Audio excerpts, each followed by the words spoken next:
I would want to be a little different from some of the other commentaries on the war, because everyone is, of course, focused on it, and put it in a historical perspective, which won't surprise you because you'll hear me saying what you've heard me say before on this program. The United States is a declining empire. And what you see week after week, and now year after year, are the symptoms, the signs of that. And let me give you some examples. Israel is a very small country. Israel is trying to do something which was feasible 2 centuries ago. It's called settler colonialism. It's when you move a group of Europeans into a non-European area, you exclude the people one way or another, and you basically populate that area with the arriving Europeans instead of whoever lived there before. It worked 2.5 centuries ago because that's what the United States is. And we went to the final solution of the settler colonial project, which is literally exterminating all of those people. What Hitler did to Jews and gypsies and communists and socialists was not new. It was the repeat of what had been done by Germans, but also by lots of other Europeans all over the world. The first book I ever wrote as a young man was a study of British colonialism in Kenya, in which I studied what the British did from the time they arrived to the time that an uprising of the African people there, known in the world as the Mau Mau Revolution, drove them out.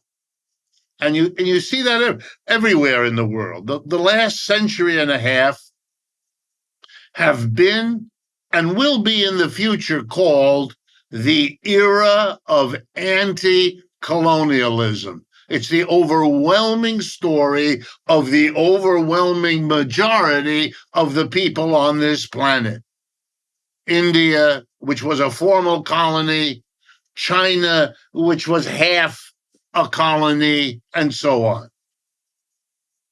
What Israel is trying to do is to go against a century and a half of historical movement in the opposite direction, to undo settler colonialism, to apologize for settler colonialism, whether it's the Maori in New Zealand or the indigenous people in Australia or the Africans in South Africa, and you could go on. This is hopeless. And this has nothing to do with the particulars. You can't do now what you could do 2 centuries ago, especially if the intervening period has been an era of anti-colonialism. So what Israel has done, not willing to give up that project, and let's remember, it was British colonialism that created this opportunity for Jews escaping Europe. What Israel has done is hooked itself up to the biggest, toughest military in the world, the United States, and basically made a decision to become the military outpost of the remaining empire, the U.S. empire. And this meant it was the flashpoint for everything against all of that. And most, of course, immediately in the Arab countries that surround Israel and the larger Muslim world which surrounds Israel. And what we have seen and what we're watching today is the slow, painful, but inevitable process of teaching the Israelis that this is not going to work. Now, for a while, it can. For a while, it may continue. They have enormous commitment to military everything. And they have the endless provision of the means coming from the United States. That is their alliance.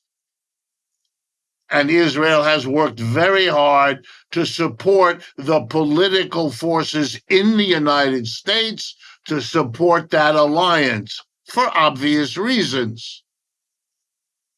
But it can't work. That's why the conflict never stops. The Palestinians have demonstrated that even under genocidal oppression, they're not leaving. That's incredible, given what they have suffered. They're not leaving. And they have appealed to their Arab and Islamic brothers and sisters to support them and to become problems for Israel, which those others have become. Not just Hamas, but Hezbollah, but on, and I won't rehearse it all. We all have been living through it. Eventually,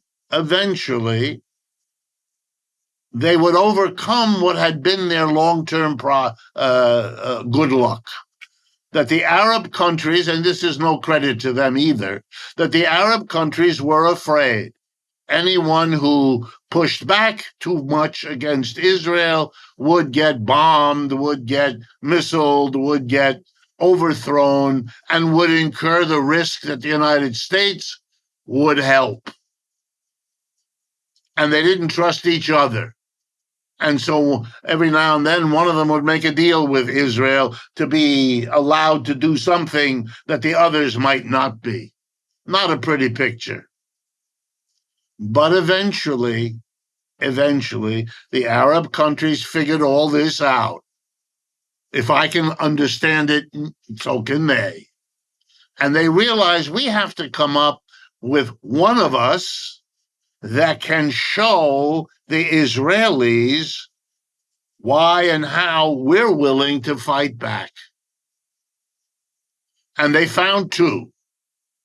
The first one is this mysterious group referred to in the American media as the Houthis.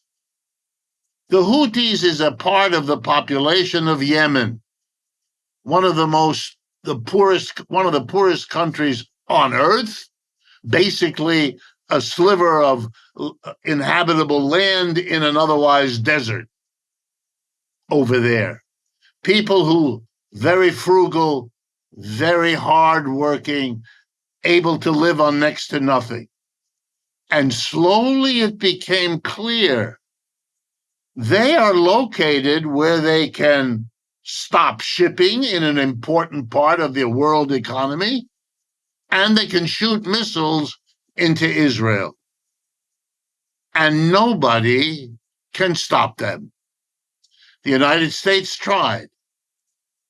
Earlier this year, a month of steady, heavy bombing by the United States had no effect. Oh, yes, we killed a few people. We broke a few buildings. Couldn't stop it. Can't stop it now. The second was Iran. Iran is a supporter of Hamas, Hezbollah, Houthis, fill in the blank. And why? Because it is too big and too powerful and too well connected for the Israelis to dare. And what did the Israelis do? What in a way they had to do. I'm not excusing them. I'm trying to understand their logic. They had to show that they would do what everybody was counting on them to be smart enough not to do. So they attacked Iran. The Jewish part of Israel is 7 million people. Iran has 90 million people.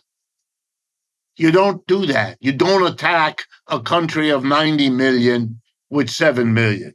And you sure don't do it while you're busy fighting a war in Gaza, which the whole world condemns you for.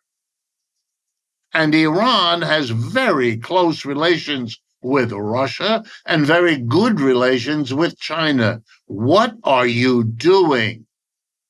The act was an act of desperation. The hope of Mr. Netanyahu, obvious to those who follow, was to draw the United States in. And Mr. Trump, when he listened apparently to Mr. Netanyahu and didn't listen to all the voices, including inside the Republican Party, that said don't do that, did it.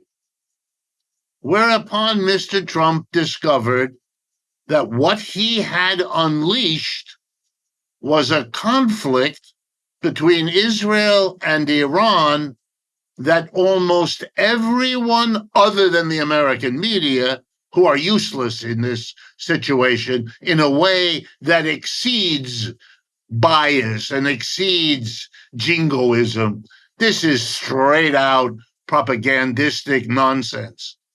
Everyone else in the world realizes that the supports Iran has in its own country and its border with Russia and its treaties with Russia and its support from China versus Israel is a slam dunk of the worst sort. It's not a sustainable arrangement. And so we now see the backtracking of a desperate Trump who has to try to call off what he just turned on. Yes, he's a herky-jerky leader. Everyone knows that now. He displays that all the time. But that should not obscure us. What we're seeing here is the herky-jerky behavior of someone who's trapped. There is no future for this whole business until you sit down and try to find one. There may be one, but warfare, no, that's not a solution. That's not sustainable. That's a losing proposition. And it was before he dropped the bombs on Tehran and the nuclear bases. All of Europe had dozens of commentators, just to conclude, who enjoyed pointing out that even according to the International Atomic Energy Commission, the enriched uranium and the mechanisms to further enrich it, to make it, if they were in those three places, had been removed from those three places. So that even if your bombs got there, which was an open question, this kind of warfare hasn't been done before with bombs like that. And the Iranians had put all of this in the middle of a mountain. So it was unknown. But the point was it wouldn't matter. It wouldn't matter. They have the scientists, they have the laboratories, they have the experience, and they have the uranium. What are you doing in that situation? Showing that you can bomb? Everybody knows that.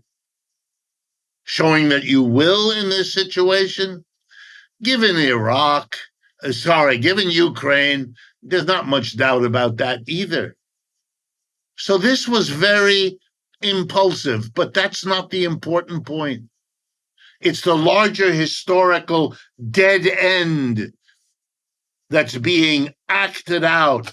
Yeah, they're desperate. Yeah, it's herky-jerky. What else do you expect? Once you understand that they're stuck in a colonial project that is an absolute no-win situation for Israel and the West. And the only sad thing is they don't want to see it. They can't see it any more than they can see what they're doing in Gaza and how the whole world looks at it. And you have to explain that Jewish people are no more intrinsically violent than anybody else, and they're no more blind than anybody else. So you have to ask the question, under what pressure would people like that, and I won't even add who themselves know from their own grandparents what it's like to be on the wrong end of that kind of a situation, even they, you have to explain that, and you answer it by saying when people are put in unbearable, contradictory situations, their normal ways of looking at the world, of commiserating with other human beings, disappear, and they act like cornered animals with a level of frustration and desperation that usually ends up putting them in an even worse position.